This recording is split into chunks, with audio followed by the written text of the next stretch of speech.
Andy has played 30 hours of Death Stranding 2 on the beach, and we're here to talk about it. I'm joined by Andy Robinson. I'm Jordan Midler. Andy, welcome back from Japan. How was your trip?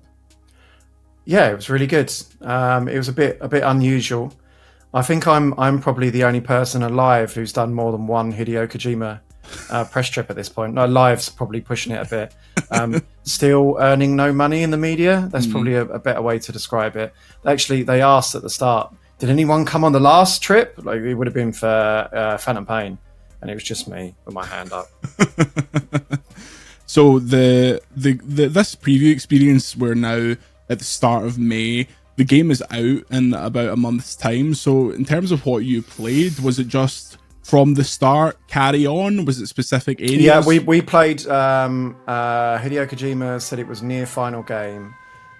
We got to play from the start, you know, turning the thing on for 4 days straight, which he estimated was about 40% of the game that we saw.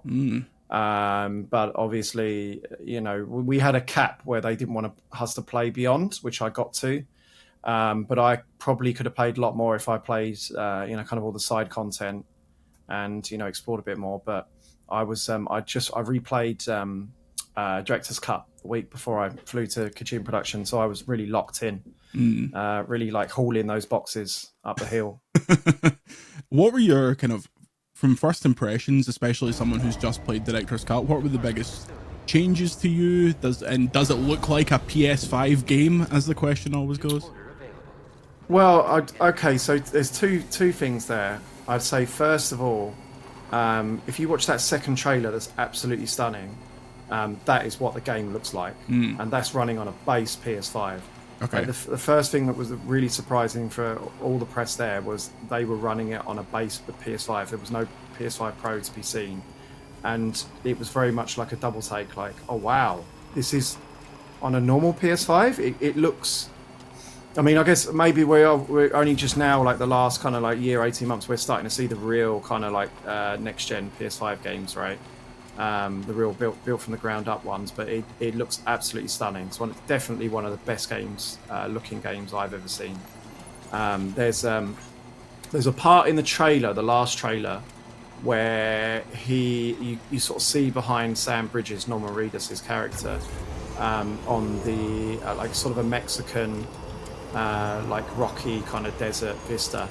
That's how the game opens. It does a massive flex where it has obviously this lengthy cutscene, and then the camera just swoops behind the character and you're in, and you're like, oh my god, that's not pre-rendered. But all the press there said the same thing. You thought it was pre-rendered. It looks like, you know, Nanite, the Unreal Engine. Oh yeah. Thing the rocks. It looks like that demo. Like Wow. The amount of the detail. I mean, obviously it's not that because it's running on a Decima engine, which is a fantastic piece of technology, clearly. But I mean, having played Director's Cut of the original game fresh in my mind, the thing that stuck out was just how far the detail stretched. Like you could see so far in the distance, and it created like almost like this vertigo feeling. Like you could see right down. You're on this opening section. You're on the top of this like mountain. You can see so far down. Yeah, it's absolutely stunning game. It's kind of set a year after the first. And the opening is kind of like that. Norman Reedus' character Sam is kind of living a much more cheerful, peaceful life. He's in hiding in Mexico. That's where the start of the game takes place, in Mexico. Obviously, you've already connected to the USA, and he's kind of in his little hideout in Mexico, which is hidden behind holograms, you know, of scary ghosts. So it kind of does a Kojima-style double take where he walks into the ghosts and they're just the hologram hiding his little hidey hut, and he's cooking breakfast for little Lou, the baby from the first game that's now actually a toddler, a little bit bigger. And there's loads of photos on the wall, and they're clearly like very happy. He's in hiding from Bridges from the first game for stealing their property, that being Lou, the baby. And then he's interrupted by Lea Seydoux' character, Fragile, who's got a new haircut and a new set of limbs around her neck. who kind of interrupts his quiet life and sets him on his new mission. I mean, I won't share too much for spoilers, but there's an incentive for him to go back out and start connecting again in Mexico, and very quickly you. By the way, as an aside, it's such a if you don't want to go into this game, if you want to go in fresh, don't listen to the rest of this. Like it's the too long didn't read is that. It's clearly a very good sequel. It could be his best game, certainly since Phantom Pain. For me, since the PS2 days, it's such a better, more realised sequel than the first game was, and there's so much more player choice. So if you're happy with that, close this, go and play, right? Because the point I want to make is that we're so privileged in the media that we get to have these experiences. I got to go there and sit and play this game and not have a clue what direction he was going to go with it. I mean, I saw the trailers, and if you really pick those trailers apart, you can kind of see where they're going with it. But to sit down and go, that's what they're doing. That's not something that anyone on day one is going to get, because you're going to see these media reports, you're going to see YouTubers and content creators and stuff like talk about the game. So you're going to go in with certain expectations. So if you want to go in like I did, turn this off and go in. But otherwise, this is the spoilers begin. So I was there with Ralph from Skill Up, and I joked in the cafeteria of Kojima Productions. They should make Death Stranding in Australia. There's nothing in Australia, right? In the middle of Australia, it's just connected from one coast to the other. Then we played the game for 10 hours and looked at each other when it went to Australia. The whole game is basically set in Australia. Mexico is just is the tutorial area. I mean, it's a bit more than that. I spent probably a good day of play there, but the game is predominantly set in Australia. So you're connecting Australia like you would have done the USA. So there's a kind of like a whole ton of variety in the environments. It doesn't look like the first game at all. It looks very. It's just like sand dunes, and there's jungles, and there's like canyons, and there's a whole lot of variety. And that's the takeaway really for the whole game is that's what they've done, is they've just added more player choice and more variety. I mean, the other point of that, when it talks about the discovery that we get to have in the media. I'd played the game on my second day, so I'd probably been playing for 10 hours at this point. When I'm sat there playing it, and then I go, "Oh wow, this is Metal Gear. This is Phantom Pain." That's what they've done.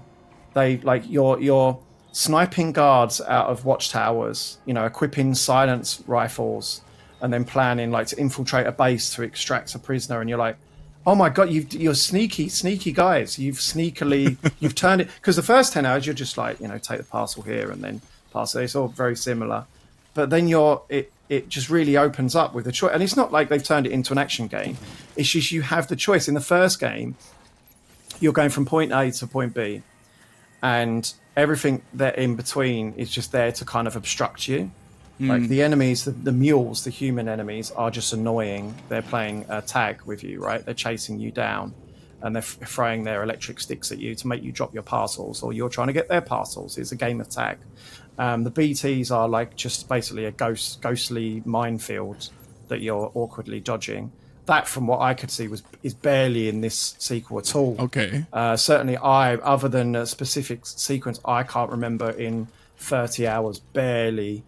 It's like the concept of timefall and stuff like that still in it? It's all there. It's all there. It's just the whole game is just far less fiddly, right? That's great. All I can say is, but I played it to my style, because for all I know, there's loads of that in there. But I was just blasting through. I was getting in a car, which by the end of the game I had put 2 turrets on the side of that automatically blasted anything that came anywhere near me. There's another thing you can put in that just picks up any packages you drive past, just cruising through the outback, basically, to my destination. I barely fell over. Barely dropped a parcel. It just feels like a lot of the edges have been smoothed out. which is not to say it's not the same type of game. It is. It's a delivery game. You are essentially, running your deliveries and connecting these different kind of like bases across Australia. It's just the difference is instead of take this box to this empty, base, now it's can you go and rescue this prisoner from this armed militia camp, extract him, and then take him over here? It's stuff like that. Like, can you get this out of this base or defeat all of these guys? Or there's just a lot more variety in what you do. There's one where it's you've got to escort a injured kangaroo to a vet through a bushfire storm. That's like Far Cry 2, right? Like it's dynamic. It sets any grass, anything on fire. So you have to work out a way through on the rocks or try and beat it. There's a lot more dynamism, like systems driven kind of stuff. Yes, I mean straight away in that first intro I was telling you about, there's you get introduced. There's earthquakes, and it will even say, "Oh, that was a 6, on the Richter scale earthquake." So you could be. They put a lot of focus into planning your routes, right? Compared to the first game, like you'll set off the mission. The UI and stuff is a lot slicker, a lot easier to navigate. The UI, it will say, right, now plan your route. It will tell you, go on, draw a path. How are you going to go? Like there's a lot more verticality on the map and stuff, and you can see a lot more what you have to deal with compared to the first game. And it encourages you to plan your route before you do it. So these dynamic elements are sort of there to force you to almost like change your plan mid gameplay.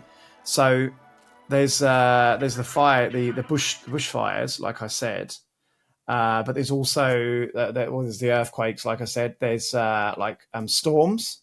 So it was like June, right? Oh, okay. So you can't see, you're completely blind. And the way the wind is blowing, if it's blowing in your face, it will slow you down. But if it's behind you, actually speed you up so you can use it. There's floods. Like if it rains really heavily, like they've shown in the trailers, the rivers will flood, and then it will make them like really difficult to pass through.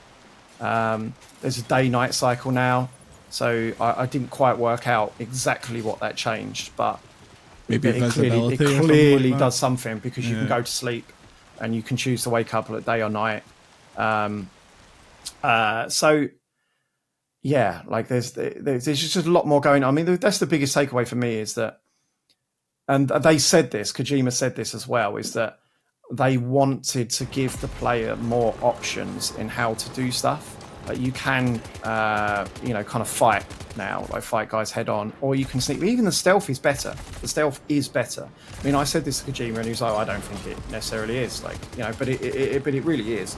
Like the guards feel like they have proper patrols, and there's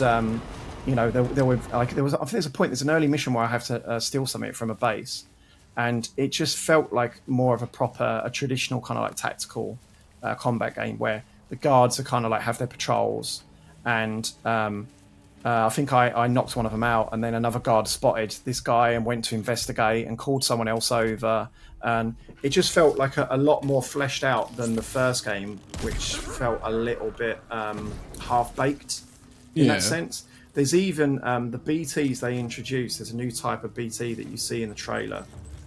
The big guys, they're called Watchers, and they're Metal Gear guards. Like they patrol, they move around. You can see them. It's not like in the original game. It's basically avoid the invisible mines, which is what the BTs were. Don't accidentally walk into the invisible BTs. Whereas this, you can see them and they're patrolling. And if they see you, they'll come and investigate and then grab you and stuff. So that encourages stealth as well. So let me give you a quote from the lead level designer that I plucked out, speaking to us, that I thought was kind of like got to the gist of what I'm trying to explain. So this is Hoshike-san, Hiroke Hishoke, or Yoshike. Sorry, this is me being a British man trying to pronounce a Japanese name. So he says, in Death Stranding 1, the main aim for players was to deliver something from point A to point B, and enemies existed purely to obstruct that. It was as if you were playing tag, In Death Stranding 2, we were asked by Kojima to enhance the combat. Previously, everything was about how to escape the enemy, but this time, Kojima-san wanted more combat in the game. So we came up with 3 different ways for a player to choose. One way would be stealth, which would be getting past them. And the second would be combat, directly fighting them. And the third would be avoiding them altogether. So you're going up against rougher terrains of the road, less travelled. And the player will be given the option of choosing which path they want to take. So that is something that we had a different pattern in the designs. And then he talks a bit about AI and how that requires different AI, because you can fight them or you can stealth one. He says in Death Stranding 1 was based on the idea of finding things and chasing after them. So when you enter the enemy's base, you're forced to follow the enemy who has the items. So we didn't have to be so particular about stealth. But in this game, when you have to enter the enemy's base, you need to know what the enemy is doing in the base. So in Dead Space, I keep calling it Dead Space. It's written DS1, which is like thrust in my brain. In Death Stranding 1, it was everything about everything about the enemy fighting the cargo. Of somebody carrying the cargo and then chasing them. So they would just be wandering around in the world and they would give chase. But in Death Stranding 2, we wanted to have more depictions of the enemy that is outside of chasing or combat. And that is something we worked on. He says, the fact we got that kind of question is very flattering. You're very welcome, Yoshike-san. And that's why you were scanned and you'll be added as West Ham Man? Indeed, West Ham Man. So it's like it's a choice, right? Like they've got loads. There's all these little mechanics in there that, you know, like Kojima loves putting these mechanics in these games that you completely ignore, but they're actually, you know, they're there for you to have an option. Like, so Doll Man, the character, the little doll that's got like a spirit trapped in him. He has little like introduction beyond that, but like, yeah, this is Doll Man. He's got like somebody's spirit trapped in him. And then he's just like your companion through the game, just makes quips and stuff. Is he a bit like Mimir from God of War? Just kind of hangs pretty about? Much, yeah, 100%. You can throw him. And use him as a camera. Oh, nice. Right, and see what the enemies are doing and things like that. You know, there's still like the stuff like it. I mean, people who really did enjoy the first game as sort of like a really wholesome, chill, you know, kind of like a. You know, walking sim?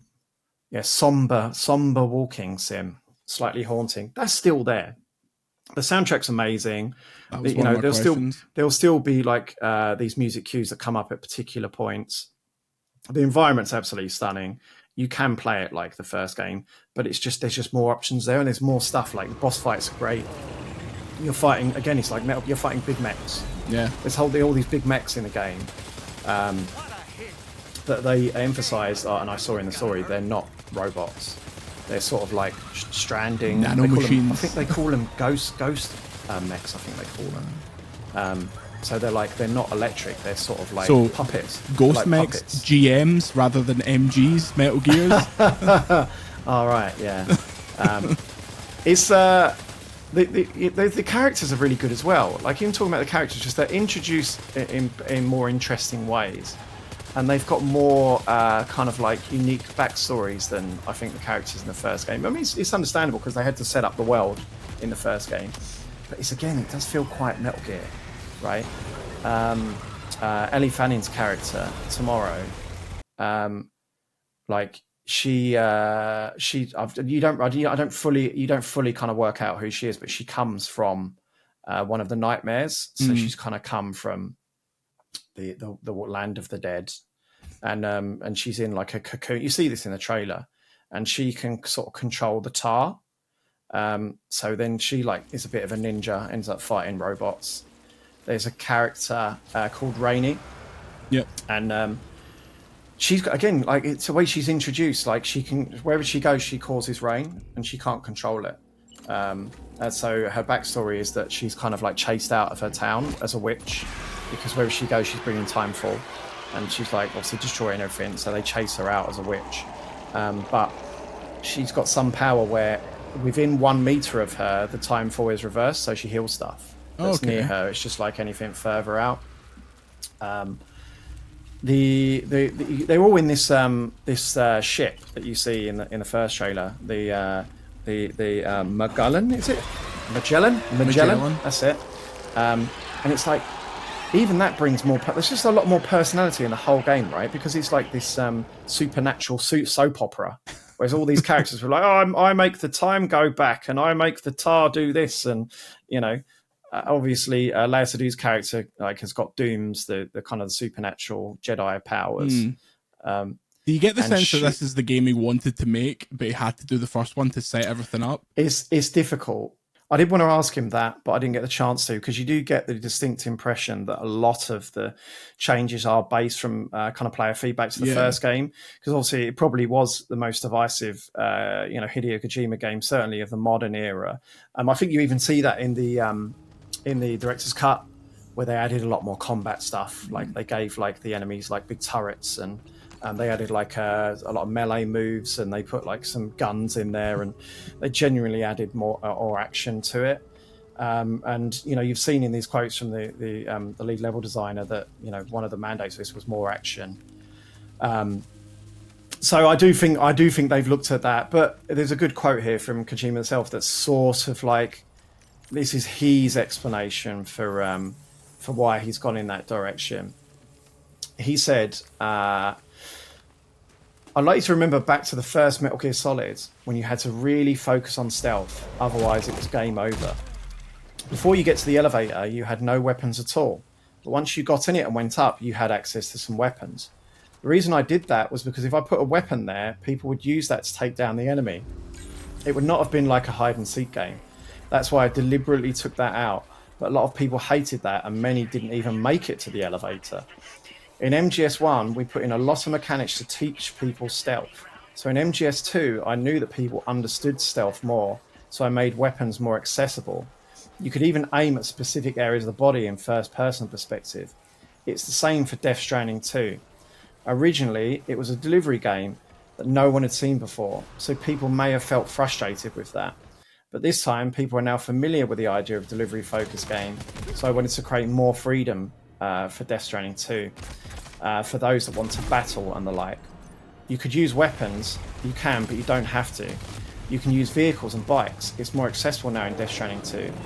It's a game of delivery, and I want to give more freedom when it comes to game mechanics.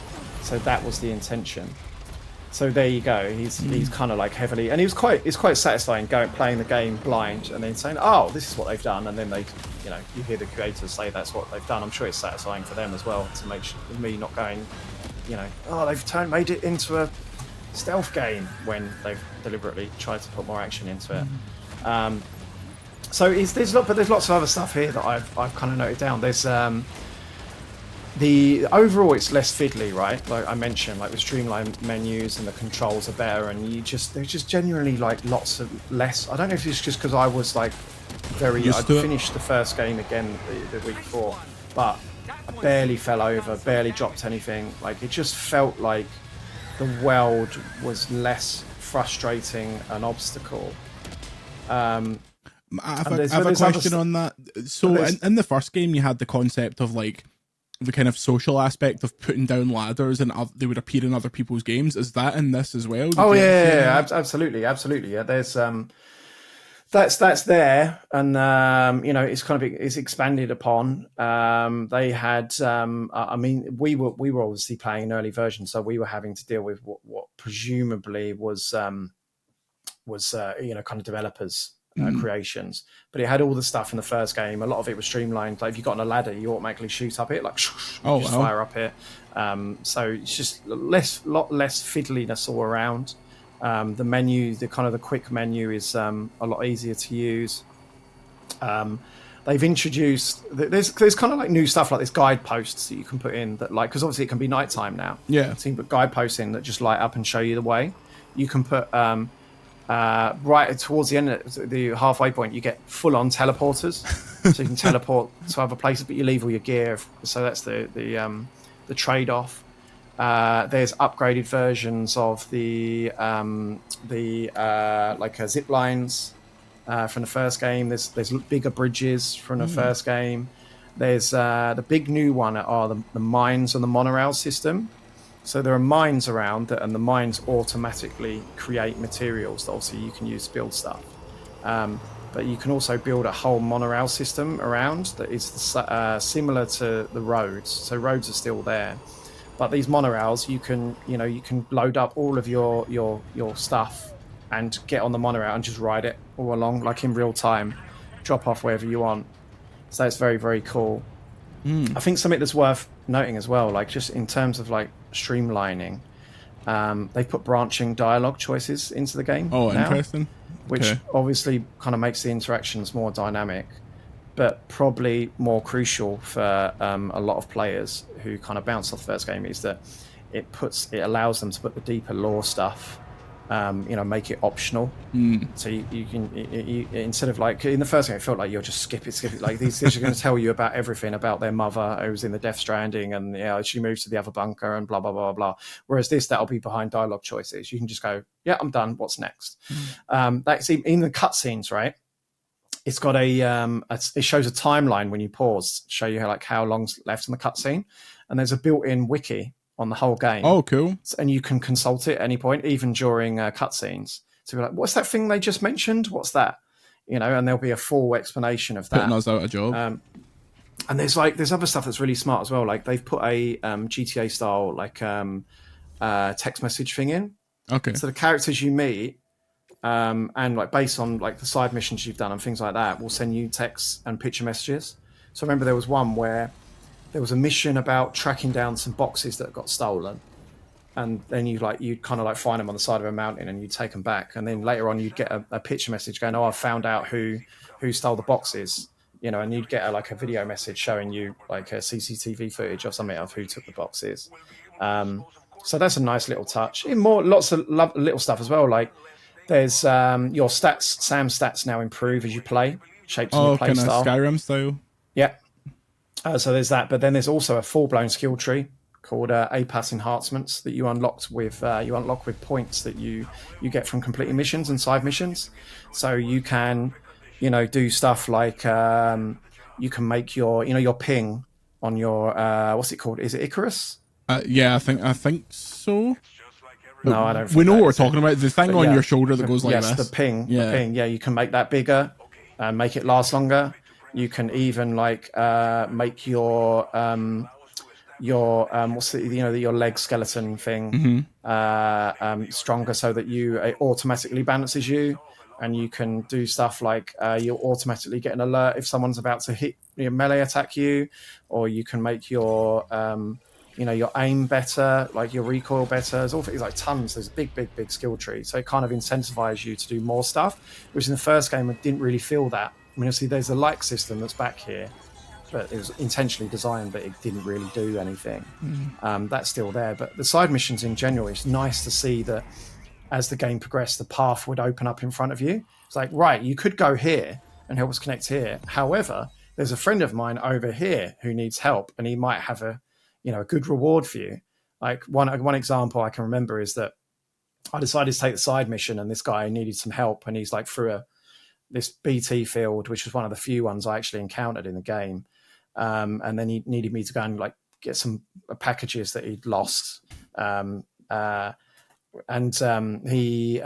He gave me a sniper tranquilizer. So then when I got to the next mission, I literally could just sit there, tag enemies, and snipe them out of towers.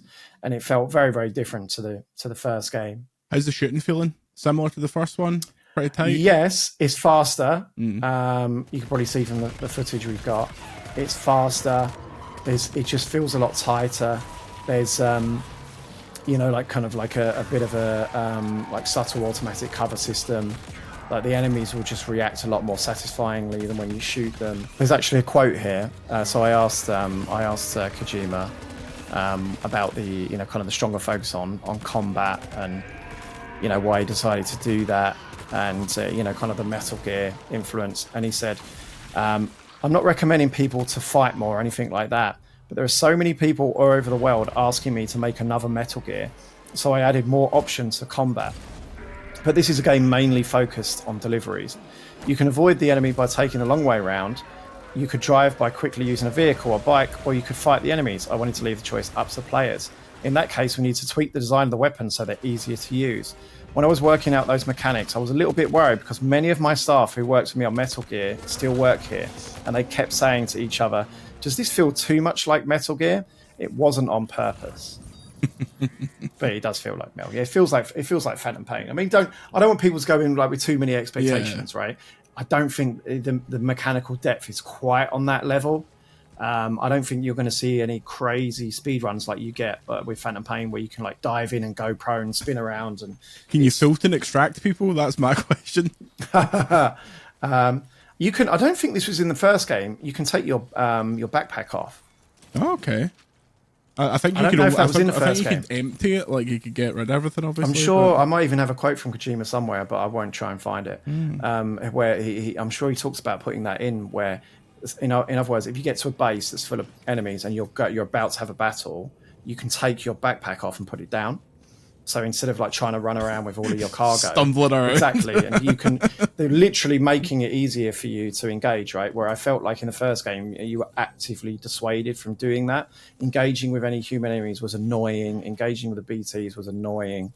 It was just all about, I'm going to get up that mountain, I'm going to fall, I'm going to run out of battery on my thing, and then there's just a lot of that's been smoothed out. There's a whole ton more variety. Like it felt like. I mean, I played for 20 to 30 hours, and it felt like just more stuff kept getting introduced. More new characters, more new mechanics, more environments. Right. I mean, they say I probably saw about 40% of the game, so I'm not halfway through, 20 to 30 hours, something like that. Right at the end, the enemies that you see with Troy Baker's character, Higgs, turned up, and then all of a sudden I'm fighting the ghost mechs, the robots. Yeah. So the enemies have completely changed. And they they felt like fighting is it the Geth in Mass Effect? Yeah, where they're just sort of like bullet sponges. So you really have to go in at them with bigger kind of like guns and weapons, like grenade launchers and stuff. But they'd even have that thing like where, because you're in Australia, so you get halfway through it, they'll even have that thing where they go, oh, the militia in this area have just recovered some shipment of old world weaponry, and then like suddenly they're like they've got better armor and they've got better guns, and they're going to withstand your like melee attacks more. It kept adding stuff like that, and I'm sure I've forgotten a bunch of it. It's definitely a ton more variety in this game than the first one. I think it's going to go down a lot better with his traditional fan base and probably the players as a whole. I certainly, I liked the first game, but I didn't love it. And I think there's a lot of people like me, and I think Kojima Productions know that. Yeah. But this is certainly a very, very polished game. There's a lot to do in it. And I really, really enjoyed it. There's one last point I'd like to make, actually. The scene with is it Neil? The new character who looks a lot like Solid Snake. Yes, the man with the bandana and the goatee. I can't recall his name. It's the is the Italian actor? Okay, I'm sure he's Italian, but if he's not, I apologise to everyone listening. His name's Big Boss. Hideo talks about him in detail, and he was very, very impressed. He also talks a lot about Woodkid here. So he's like he's very, very impressed with how he's come in. He talks about actually the character that you see in the trailer. I must find this guy's name because it's gonna. You talk and I'll find it. No, I've got it written right here. Okay, let me get a cut point. 43. Right. Where do you want me to start off from? Just carry on from whatever, and I can pick up. So the actor who plays Neil in the game, who's the guy who looks like Solid Snake that was teased in the last trailer. Legally distinct Solid Snake. It's an actor called Luca Marinelli. Okay. Luca Marinelli, right? Who Hideo says that he discovered in an Italian film called Martin Eden, right? So the lady who's playing his therapist, Lucy, who's also in the trailer, is his real life wife, who's also an actor. So the scene that you see at the end of that trailer, I got to play it, where he's the Mads character in this game, right? Where he's got like the skeleton crew of soldiers, and he's like obviously he's ready for a shootout in some like nightmare, kind of like Land of the Dead sort of area. So I got to play that. That is probably hands down the most beautiful looking environment I've ever seen in a console game. That's all real time. You see all the fireworks going off, and it's like it's a European. It looks like a European or certainly a South American, kind of type city, and it's complete pitch black, and it's lit entirely by candles and these fireworks that you see in the sky, and there's puddles on the floor, and it's all clearly ray traced, and there's huge Catherine wheels with particles, kind of spinning around. It's absolutely stunning. And everyone said the same thing. I had Jeff Keighley sat opposite me, who came over and said that as well. Like, oh my God, have you played that section?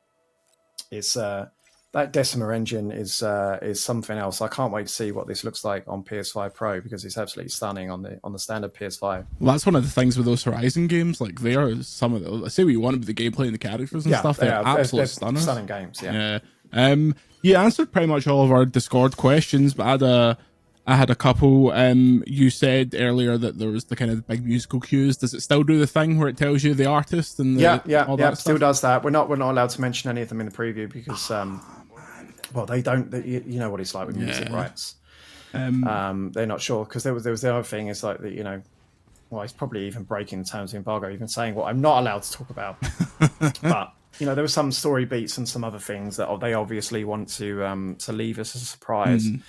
But the soundtrack is very, very strong. Good. Haptics, did you notice? Same as the first one, kind of? Not really. Yeah, it didn't really stand out to me, but I don't think it would have done anyway, to be honest. I can't remember anything significant. Yeah. Okay. I'm pretty sure I got a quote on the soundtrack if you'd like. I'd love a quote on the soundtrack. Mr. Kojima. So he says, for the soundtrack, we worked with Ludwig Forsell. I believe he worked on the first game. Oh, yeah. And I've also put Woodkid songs in the game too. All the other musicians are those that I listen to on a daily basis and whom I like. Same as with the actor casting, I contact them directly and ask them if we can use their songs. Or sometimes they tell me they want to write a new song for the game, and we go back and forth. I was listening to Caroline Polachek last year and became a big fan of hers. No way. After I put that on my Instagram, she contacted me, and then we DM'd. We kept in touch and eventually met up in Paris. And that's when she told me she wanted to write a new song for Death Stranding 2. She works very fast. You heard her song when you saw the plate gate. It's called On the Beach. So I'm guessing I heard that, but I don't remember. So Caroline Polachek was introduced to Mr. Kojima by Roger from Kinda Funny. Yeah, they were saying that. Yeah, they were saying that. It went straight in the game. Yeah, that's amazing. So there's also a Mongolian artist with a very imaginative name, Mongolian. Nice. He did the soundtrack for a Mongolian movie. You guessed it. And Mr. Kojima here says that he really liked it. He says there is Hanya Rani as well, a pianist from Berlin. I don't know in the game. anything about the soundtrack, and I will move on immediately after saying this because I don't want your reaction to break any terms of the embargo. I would love a new Churches song. Any final thoughts before we wrap this one up? I think I gave my final thoughts. Really, we probably should have finished 5 minutes ago. Oh, I really enjoyed it. I think I don't want to jump the gun, and it's hyperbole follows Hideo Kojima around, but I do think this is gonna. From what I played, this is going to be a pretty special sequel. Nice one. I don't think there's any doubting that it's a lot better game than the first. Well, it's out 3 days before my 30th birthday on the 26th of June. Do you think it will be a nice birthday present for me? I guess so. Yeah, if you like. Well, it's the only birthday present I'm getting associated with VGC. Moody walking simulators. I like Moody. Not so sure about the walking, as you can probably tell. Thanks for this one's watching. A Moody shooting simulator. Now we're talking. Now we're back to real games. Thank you very much for watching this discussion about Death Stranding 2 on the beach. You can support VGC at patreon.com/videogameschronicle, and you can read Andy's entire preview on the website. Till next time, say goodbye, Andy. Goodbye. And we'll see you later.